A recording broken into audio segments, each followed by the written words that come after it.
All right, let's talk about the unsung hero of our digital lives. It's the silent guardian that makes everything from your social media feed to your online banking just work.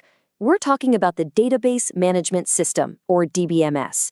But to really get what it does, we first have to look at the absolute chaos it was designed to conquer. Just imagine trying to run a business, or even just your own digital life, if all your info was just thrown into one giant, messy pile.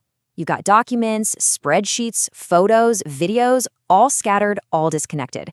This is what unmanaged data looks like. It's pure chaos. But what if you had a super efficient digital librarian? Something that could dive into that mess, organize it all perfectly, and help you find exactly what you need the second you need it. Well, that's where our hero comes in. And that digital librarian, that hero we're talking about, is a database management system. It's the software that steps in and turns all that digital noise into useful, organized information. So, what is it really? Think of a DBMS as the ultimate go-between. It sits right between you and all that raw data, giving you a way to store, find, and use your information without having to be a coding genius. Simply put, it's what makes data useful. And you know, every good hero has superpowers. A DBMS has 4 really critical ones. First, there's data security, which is basically a digital vault keeping your info safe. Then you've got data integrity, which acts as a fact checker to make sure your data is always accurate. Concurrency is like a traffic cop, letting lots of people access the data at once without everything crashing.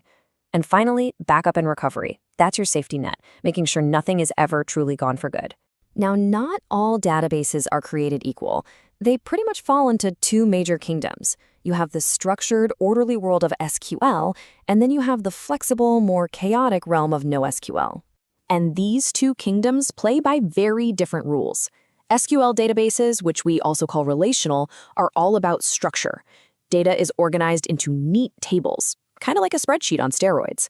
And to grow, they scale vertically. Just think of building a skyscraper taller and taller. NoSQL, or non-relational, is the total opposite. It's built for messy, unstructured data, and it scales horizontally. So instead of building taller, it just adds more buildings to the city.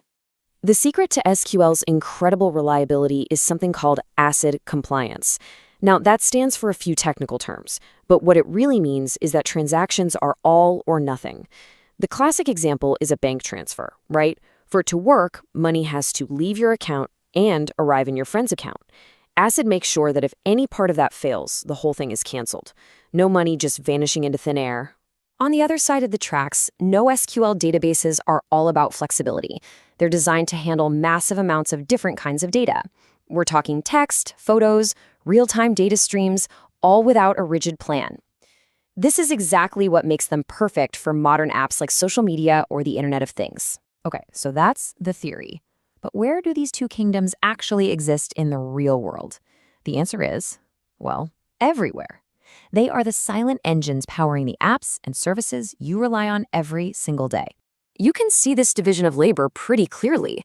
That super-structured relational database, that's the backbone of your online shopping cart. When you're mindlessly scrolling through your social feed, you're using a document database. And that recommendation engine that knows you a little too well, that's a graph database, connecting the dots between what you and millions of other people are watching. So what are the pros the actual developers using? Well, surveys show that the old guard is still incredibly strong. Relational systems like MySQL and PostgreSQL are still dominating. But look how close MongoDB is. This tells a really interesting story. While structure and reliability are still king, the flexibility you get from NoSQL is becoming absolutely essential for building modern stuff. And here they are, the all-star lineup. You've got the open source champions, MySQL and PostgreSQL, which power a huge chunk of the web. Then there are the enterprise heavy hitters like Oracle. And on the flexible NoSQL side, you've got leaders like MongoDB and Redis, built for the incredible speed and scale of today's data. But here's the thing about the world of data. It never, ever stands still. So the big question is, where are we heading next? A quick look back shows just how far we've come. We started in the 60s with really rigid systems. The 70s gave us SQL, which completely took over for decades. Then, around the 2000s, NoSQL came along to handle the explosion of the internet. And today, it's all about the cloud and big data. The biggest trends right now are all about integration.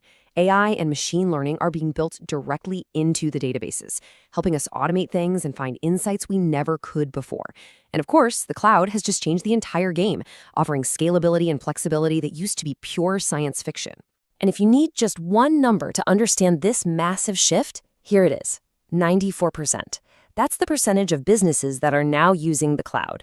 Data isn't just in a server room down the hall anymore. It's everywhere. And that changes absolutely everything. Which brings us to one final fascinating question. With AI and the Internet of Things creating more data every single second, the chaos is only getting bigger. The heroes we've talked about were great for their time, but with the challenges ahead, what will the next data hero even look like?